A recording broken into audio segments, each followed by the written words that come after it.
Allahu Allahu Allahu Allah Allahu Allah. Alhamdulillahilladzi an'ama alaina bin'amatil iman wal islam walladzi amarna bi iqamati syari'atil islam wa ita'iz zakati was siyam wa ghairihima min arkanil islam. Asyhadu an la ilaha illallah wahdahu la syarika lahul malikul 'allam. Wa asyhadu anna sayyidana Muhammadan 'abduhu wa rasuluhu sayyidul anam.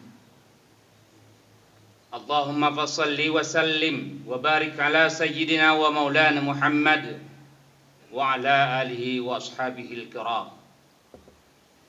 Amma ba'du, fa ya ibadallah, usikum wa iyaya bittaqwallah wa ta'atihi la'allakum tuflihun.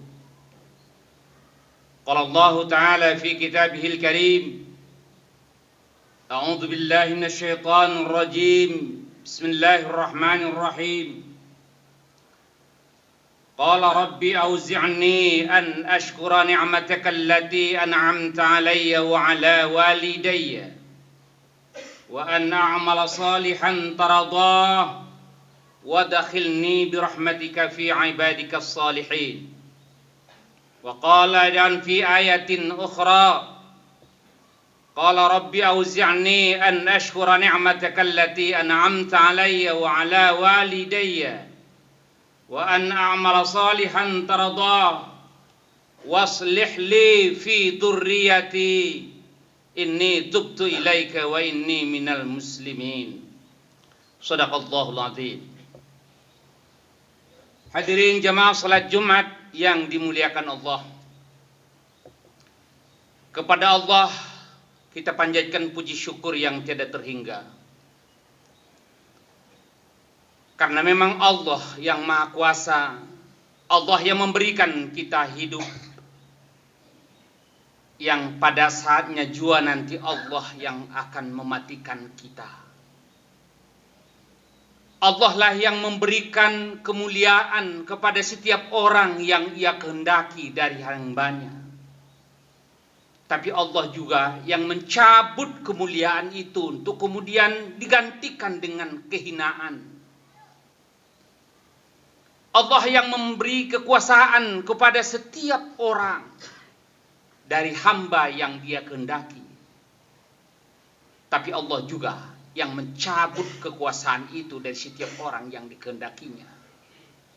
Karena memang hanya di tangan Allah kekuasaan yang mutlak. Demikian salawat dan salam juga kepada junjungan kita Rasul yang mulia Muhammad sallallahu alaihi wa alihi wasallam. Begitu juga kepada seluruh keluarga, kepada para sahabat dan para pengikutnya sekalian. Jemaah salat Jumat yang dimuliakan Allah Subhanahu wa taala, ada banyak faktor penyebab orang menjadi lupa diri untuk kemudian berperilaku menyimpang dari seharusnya yang diajarkan oleh Islam. Angkuh, sombong, congkak, pongah dalam hidupnya. Itu antara lain adalah sikap yang dimiliki oleh orang-orang yang telah lupa diri. Banyak penyebabnya. Boleh jadi penyebabnya itu karena memang lingkungan di mana ia tinggal membentuk dirinya menjadi orang angkuh. Boleh jadi karena ketidaktahuan dan karena ketidakmampuan untuk memposisikan dirinya menjadi orang-orang yang tawaduk, rendah hati. Boleh jadi karena hartanya, boleh jadi karena pangkat kedudukannya, dan banyak lagi faktor penyebab orang menjadi angkuh, sombong di dalam hidupnya. Tapi di dalam ajaran Islam, dari sekian banyak faktor penyebab keangkuhan dan yang menyebabkan orang lupa diri di dalam kehidupannya, tercatatlah 3 hal yang paling besar paling dominan yang bisa menyebabkan orang menjadi lupa diri dan akhirnya menjadi angkuh dan sombong, memakai pakaian yang bukan pakaiannya.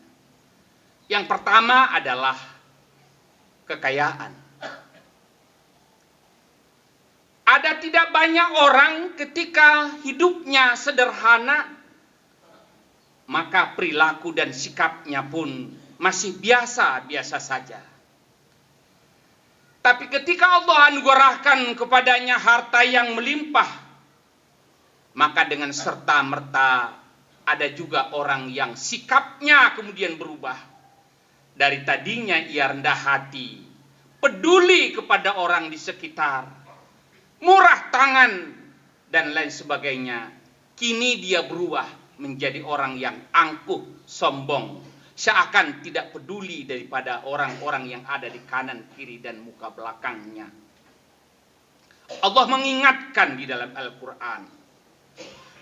Dari banyak ayat yang kita baca di dalam Al-Quran, begitu Allah memperingatkan, jangan sampai harta dan anak keturunan yang engkau punya menyebabkan engkau menjadi lupa diri, lupa mengingat Allah.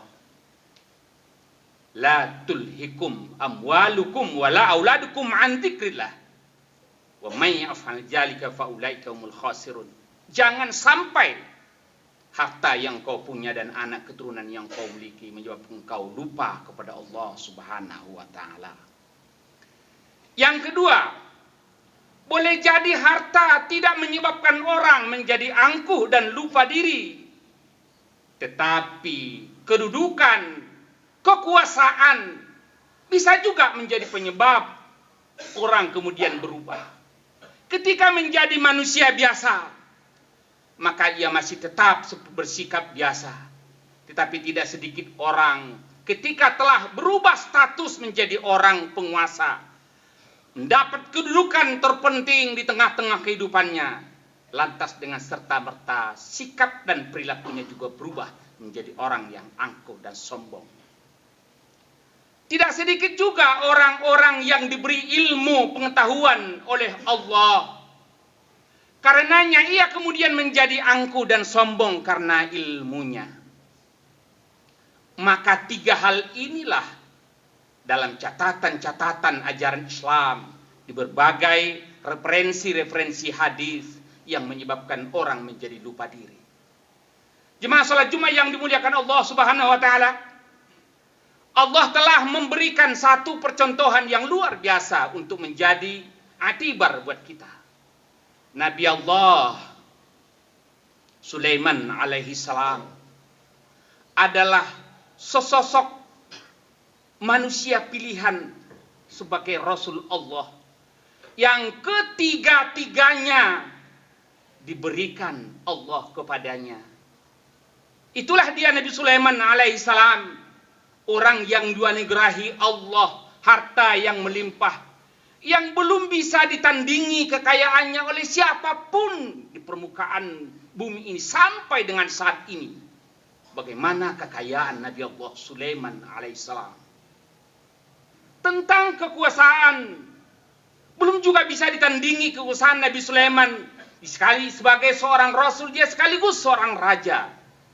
Bala tenteranya tidak hanya manusia, bahkan dari kalangan kaum jin sekalipun menjadi bala tenteranya. Kekuasaannya begitu luas. Bicara tentang ilmu pengetahuan, bahkan dia punya satu ilmu yang sampai hari ini belum dimiliki oleh siapapun di alam ini. Ilmu yang dimiliki oleh Nabi Allah Sulaiman alaihissalam. Ilmu bahwa dia mampu berkomunikasi, pengetahuannya untuk berkomunikasi dengan makhluk di luar manusia, dengan hewan dan juga jin. Jemaah salat Jumat yang dimuliakan Allah Subhanahu wa taala. Tapi sikap Nabi Allah Sulaiman alaihissalam dengan tiga potensi besar yang menyebabkan orang lupa diri, ternyata ia tetap berkata, "Hadza min fadli Rabbi." Ini semua yang aku miliki, harta yang melimpah, tahta, kedudukan, dan serta kekuasaan yang saya miliki, serta ilmu pengetahuan yang aku punya.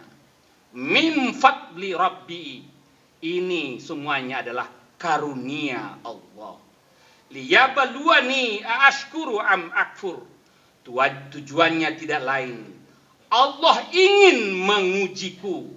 Apakah dengan harta ini, apakah dengan jabatan tahta serta kedudukan ini, dan juga dengan ilmu ini, aku bisa masih tetap bersyukur kepada Allah, atau justru malah ingkar kepadanya. Oleh karena itu, hari itulah jemaah salat Jumat yang dimuliakan Allah Subhanahu wa taala, untuk sampai pada tingkatan ini semuanya, tidak hanya ia mengaku diri bahwa itu adalah fadli Rabbi, karunia Allah, malah Nabi Allah Sulaiman lebih jauh dalam ayat Al-Quran surat An-Naml ayat 109 antara lain disebutkan, Sulaiman berdoa, Rabbi auzi'ni an ashkura ni'mataka allati an'amta alayya wa ala walidayya. Tuhan, berikan kekuatan kepadaku, berikan kesanggupan kepadaku ya Allah, an ashkura ni'mataka allati an'amta alayya wa ala walidayya, agar aku mampu mensyukuri setiap anugerah yang telah Engkau berikan kepadaku. Bukan hanya anugerah yang Engkau berikan kepadaku, bahkan anugerah apapun itu bentuknya yang telah Engkau anugerahkan kepada ayah ibundaku. Berikan kekuatan kepadaku ya Allah, wa an a'mala salihan tarda, bahwa dengan semua anugerah itu aku mampu melakukan satu aktivitas amal yang Engkau ridhoi. Wadakhilni birahmatika fi ibadikas salihin, masukkan aku ya Allah ke dalam golongan hamba-hambamu yang saleh. Hadirin jemaah salat Jumat yang dimuliakan Allah, ada satu ilustrasi sederhana ketika kita coba mensikapi tentang firman Allah surat An-Naml ayat 109.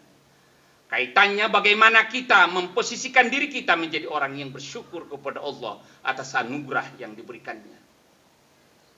Bahwa hidup ini adalah sebuah pertarungan besar.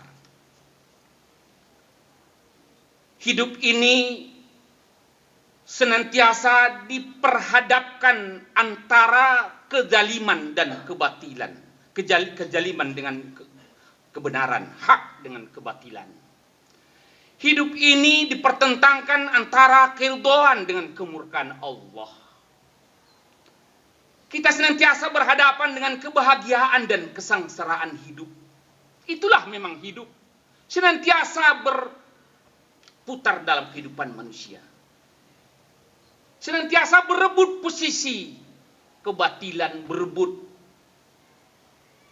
yang hak juga berebut menjadi papan teratas, kejahatan ingin menjadi yang teratas, tapi kebaikan pun ingin juga menjadi yang teratas. Keridhaan Allah juga ingin menjadi yang teratas, tapi kemurkaannya pun tetap ada yang menjadi teratas. Karenanya penuh dengan perjuangan, pertarungan. Hidup ini adalah pertarungan. Permasalahannya, siapakah yang kemudian akan muncul menjadi pemenangnya? Sebagai seorang muslim dan sekaligus menjadi orang yang mukmin, kita ingin bahwa kehidupan ini dimenangkan oleh al-haq, kebenaran. Kita ingin bahwa kehidupan ini pertarungannya dimenangkan oleh mardhatillah, keridhaan Allah, bukan kemurkaan Allah. Kita ingin bahwa yang kita peroleh adalah kebahagiaan hakiki, bukan kesengsaraan yang menimpa. Itulah hidup. Untuk itu hadirin jemaah salat Jumat yang dimuliakan Allah, untuk dapat memenangkan pertarungan seperti yang kita inginkan dan diinginkan oleh Islam dalam kehidupan kita setiap pribadi, kita butuh benteng pertahanan. Ada 3 benteng sebetulnya yang diajarkan oleh Rasul Shallallahu Alaihi Wasallam. ketika seorang sahabat beliau dari tergolong muda, Mu'adz bin Jabal, pernah menjumpai beliau sallallahu alaihi wasallam. Ya Rasulullah, usini syai'an yanfa'uni Allahu bih. Ya Rasulullah, tolong kau berwasiat, berpesan kepadaku tentang sesuatu yang dengan pesan dan wasiatmu Allah akan memberikan manfaat luar biasa kepadaku. Itulah pertanyaan dan permintaan sahabat beliau Mu'adz bin Jabal kepada Rasul sallallahu alaihi wasallam. Apa dikata oleh Rasul sallallahu alaihi wasallam sebagai jawabannya? Qulillahumma a'inni ala dzikrika wa syukrika wa husni ibadatik. Mu'adz, senantiasa engkau berdoa dan berkatalah, memohon kepada Allah, ya Allah, berikan kekuatan kepadaku ya Allah, agar aku bisa senantiasa bersyukur atas nikmat-Mu, agar senantiasa berada pada posisi zikir kepadamu, dan agar senantiasa bisa melakukan ibadah yang terbaik hanya kepadamu. Ini adalah merupakan zikir dan sekaligus doa seorang hamba kepada Allah, bermohon kepada Allah Subhanahu wa taala agar diberikan benteng pertahanan dalam hidup, agar mampu memenangkan pertarungan yang memang serba sukar dan sulit ini. Pertarungan yang tidak pernah berhenti di tengah-tengah kehidupan manusia, di mana zikir dan doa ini yang diajarkan oleh Rasulullah kepada Mu'adz bin Jabal. Doa yang sekaligus zikir yang diajarkan oleh guru-guru kita, termasuk orang tua kita kepada kita semenjak kita dari kecil hingga sekarang. Bukan perkara doanya Rasul mengajarkan kepada kita untuk senantiasa berdoa. Tapi kali ini Rasul memilihkan satu doa.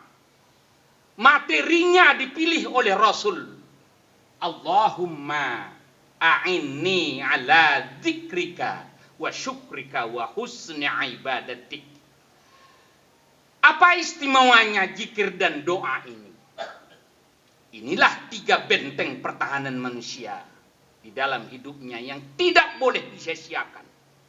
Pertama, bagaimana seseorang bermohon kepada Allah agar senantiasa tetap berzikir dan berzikir terus kepada Allah.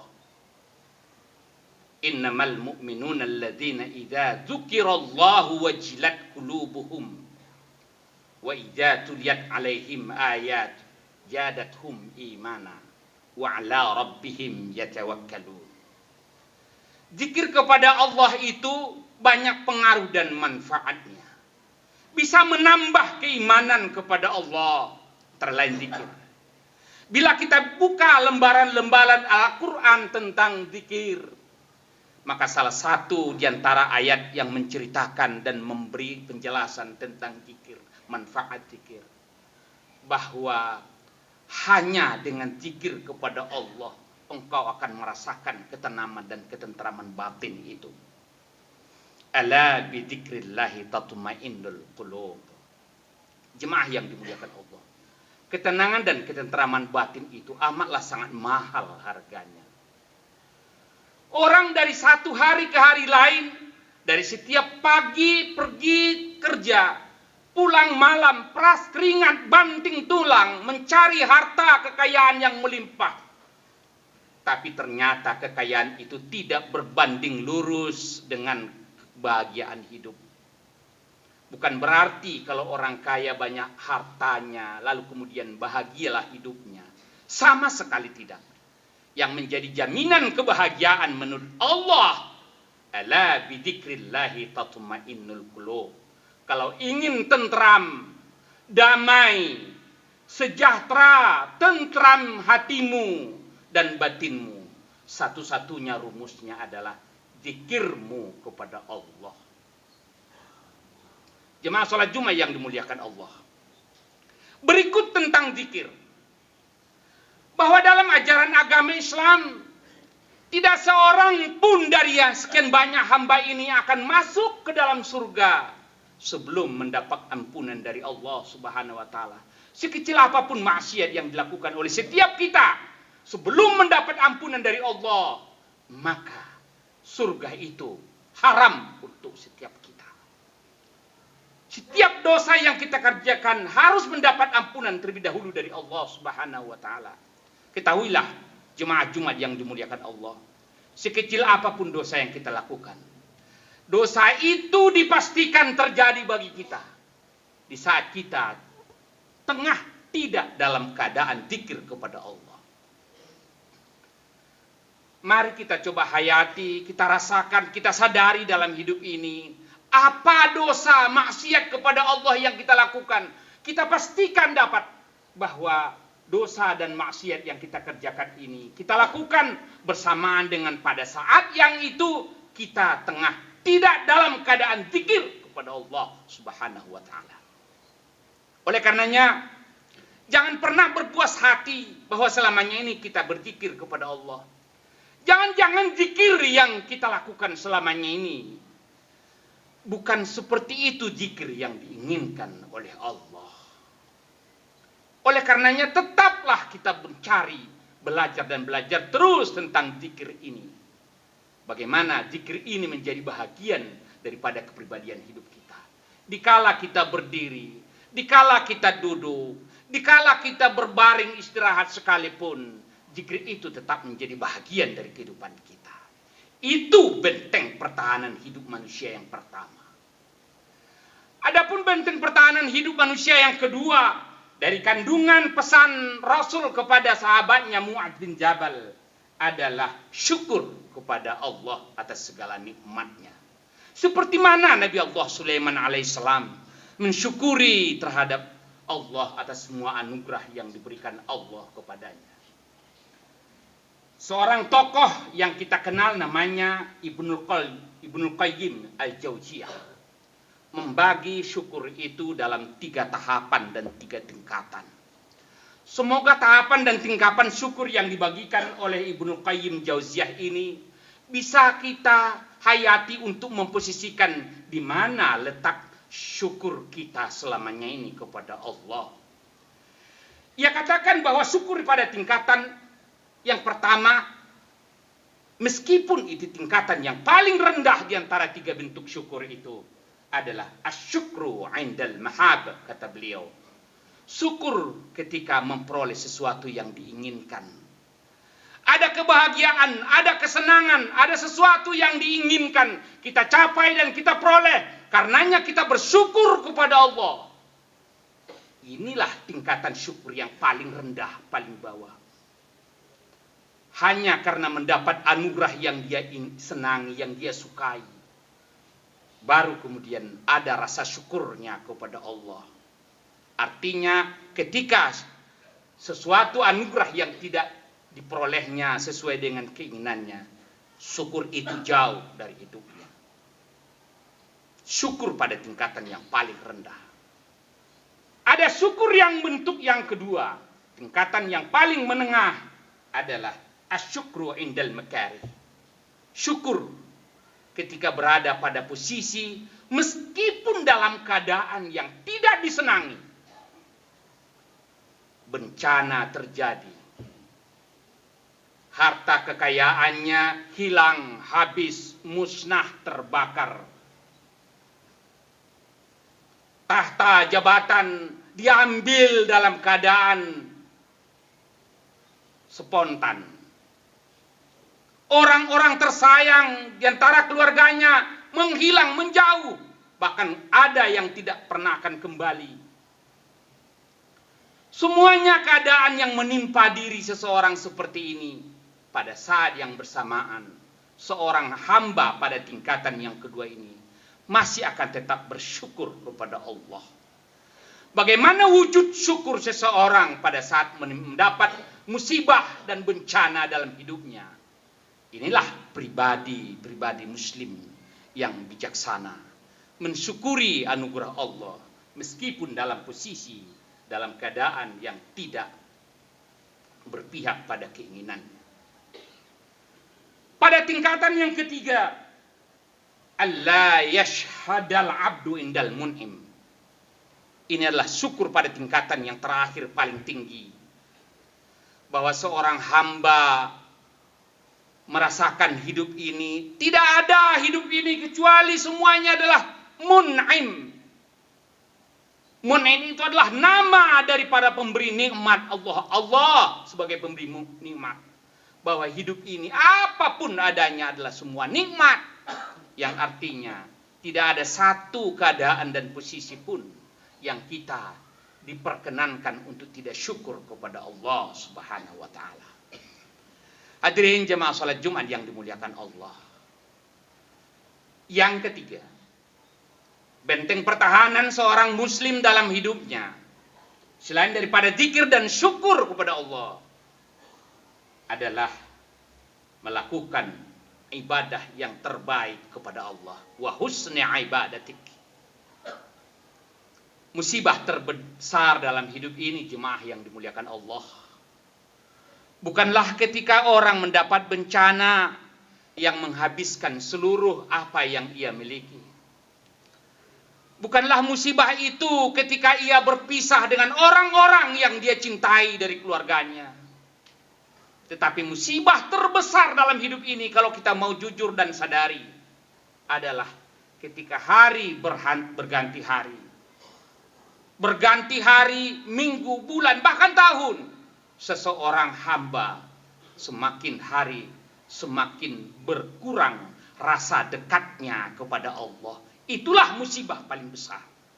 Dan biasanya itu ditandai bahwa berkurangnya jarak kedekatan seorang hamba kepada Allah.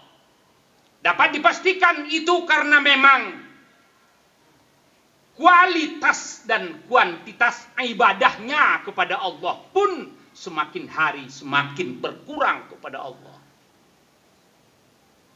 Jadi 3 benteng inilah yang kita coba betul-betul bekali hidup ini. Bagaimana kita tetap senantiasa berzikir kepada Allah. Bagaimana kita tetap bersyukur atas anugerah Allah apapun itu adanya.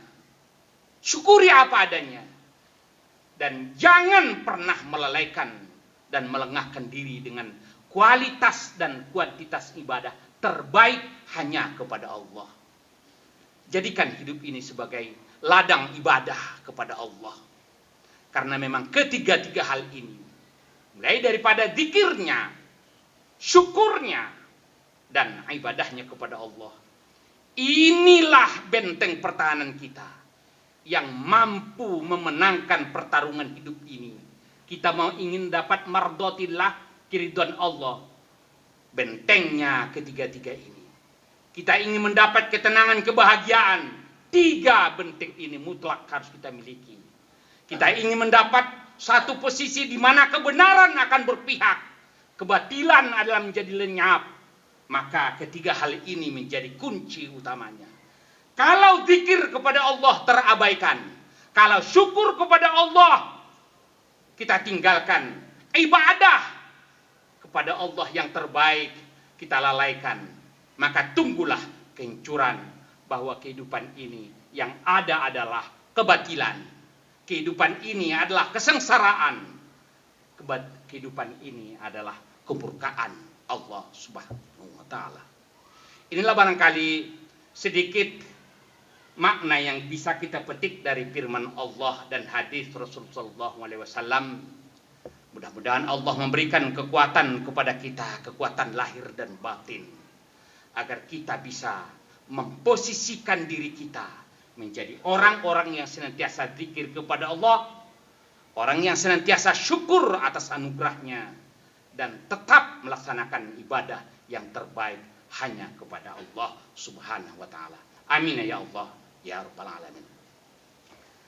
Alhamdulillahilladzi an'ama 'alaina bi ni'matil iman wal islam, والذي أمرنا بإقامة شريعة الإسلام وإيتاء الزكاة والصيام وغيرهما من أركان الإسلام. أشهد أن لا إله إلا الله وحده لا شريك له الملك العلام وأشهد أن سيدنا محمدا عبده ورسوله سيد الأنام. اللهم فصل وسلم وبارك على سيدنا ومولانا محمد وعلى آله وأصحابه الكرام. أما بعد فيا عباد الله أوصيكم وإياي بتقوى الله وطاعته لعلكم تفلحون. قال الله تعالى في كتابه الكريم: أعوذ بالله من الشيطان الرجيم. بسم الله الرحمن الرحيم. قال رب أوزعني أن أشكر نعمتك التي أنعمت علي وعلى والدي وأن أعمل صالحا ترضاه وادخلني برحمتك في عبادك الصالحين. بارك الله لي ولكم في القرآن الكريم ونفعني وإياكم بما فيه من الآيات والذكر الحكيم وتقبل مني ومنكم تلاوته إنه هو السميع العليم.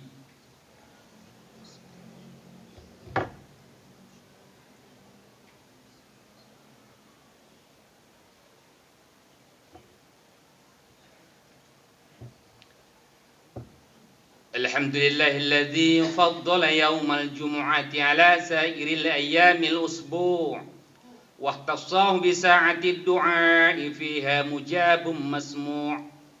أشهد أن لا إله إلا الله وحده لا شريك له شهادة مختوية على الإخلاص والخضوع.